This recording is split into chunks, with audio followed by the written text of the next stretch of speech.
No. Okay, Strawman background. I'm reading from a compilation of documents that's been put together by some very brave people and wouldn't be available to the general public, but it's information that you all need to know about. So here we go. When we turned in our gold, and I'm talking about United States citizens, we just volunteered to be citizens of the jurisdiction of the 10 mile square of Washington, D.C. and their laws. We became 14th Amendment citizens. Our birth certificates, the title to our bodies, were registered at the Department of Commercial. This title to our bodies, all of our property and all of our future labour was pledged to the international bankers as security for the money owed in bankruptcy. This was done under the authority of commercial law, aka Babylonian law, by and through title. The American people were not in bankruptcy, only the corporate United States was in bankruptcy. But with the US corporation holding the title to your body and life, you could be used for collateral to secure the national debt through the birth certificate given by parents voluntarily to be entered into the commercial registry. This act in commerce gave title to your body by way of a constructive contract. Next, the government created an artificial person in your name, a corporation, a fictitious entity to take its place in a virtual reality of contract law and corporations. By and through an adhesion contract, the government then made you, the real man or woman, responsible for that fictional entity, a fiduciary and surety for an artificial entity. Your artificial entity secured the national debt, and through it you became a 14th Amendment citizen of the United States capitals. In other words, they got you to think and act as though you really were that fictional entity. You agreed by your action or failure to act. You adhered to a contract offer because you thought or acted as though you were the receiver of the offer. In doing so, you were presumed to have accepted the contract. All licenses and all existing contracts are made between the United States or the state of, and that's whatever state you live in, and your artificial entity. I'm emphasising capitals here, all caps, when I'm reading United States or the state of. You'll find out why a little bit later. That fictitious entity binds you to the United States capitals and its sub-corporations because they have, through adhesion contract, made you, the real man or woman, fiduciary and responsible for that artificial entity. Bottom line, you've got to pay the bucks. Of course, you voluntarily sign and even request all those contracts, don't you? You know, every time you sign a tax return. It seems to be your name, although you probably never spell it in all capital letters as they do.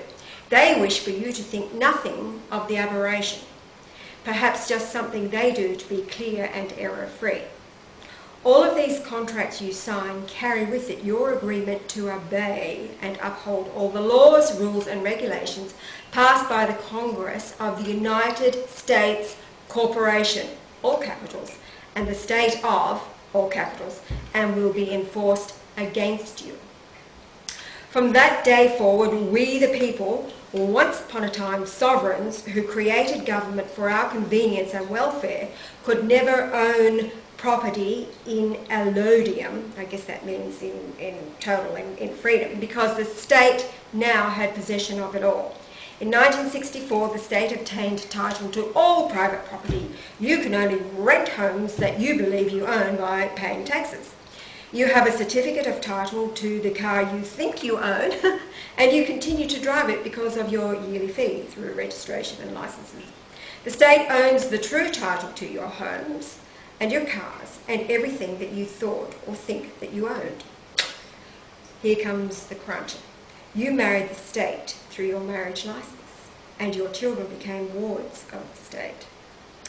All of this was pledged, including all the fruits of your future labour, to the bankers as security against the national debt and was placed in the possession of the Secretary of State of each state as an agent for the trustee of the bankruptcy, the US Secretary of Treasury.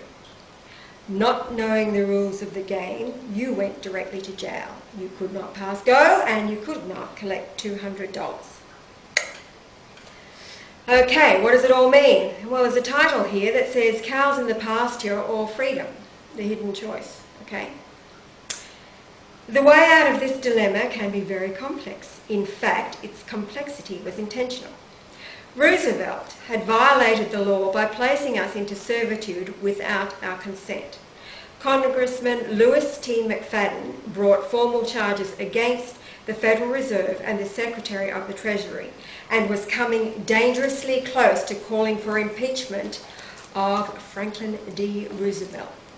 2 months after the executive order on June the 5th, 1933, the Senate and House of Representatives, 73rd Congress, first session at 4:30 p.m., approved House Joint Resolution 192. And that was the joint resolution to suspend the gold standard and abrogate the gold clause. Joint resolution to assure uniform value to the coins and currencies of the United States, which formally declared the bankruptcy of the United States, all caps. FDR, by executive order, declared the people outside federal territories to be the enemy by illegally altering the Trading with the Enemy Act of 1861, revised in 1918. The creation of federal zone citizenship further tightened up when you applied for your Social Security number after 1935.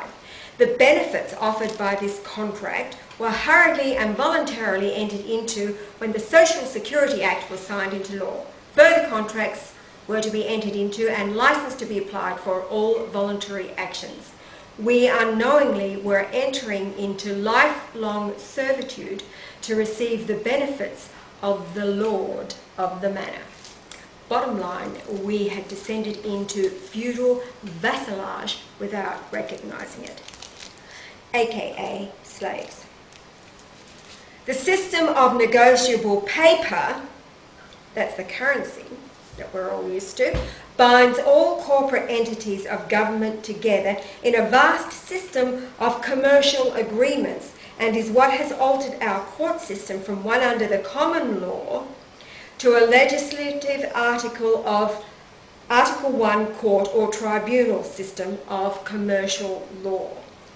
For those of you who don't know anything about common law, that's actually the law of the land. United States, Canada, Australia, goes back to 1215 at the signing of the Magna Carta in England. And to sum it up, live and let live, and the golden rule, love thy neighbour as thyself. Oh, and there are other freedoms in there, like the freedom, justice, being free for all, and the right to free passage on public thoroughfares. Beats the tolls of today. Okay, where are we up to? Okay, so we're under the tribunal system of commercial law. Those persons brought before this court are held to the letter of every statute of government on the federal, state, county or municipal levels unless they have exercised the remedy for them within that system of commercial law, whereby when forced to use a so-called benefit offered or available to them from government, they may reserve their former right under the common law guarantee of saying not to be bound by any contract or commercial agreement that they did not enter knowingly, voluntarily and intentionally. Okay, pretty well what that means is that there's a way out, there is an escape. We don't have to be bound by this system, and but we just don't know about it. So we're going to be going through areas that will give us an idea of how we can escape the system that we've been born or birthed into. Okay,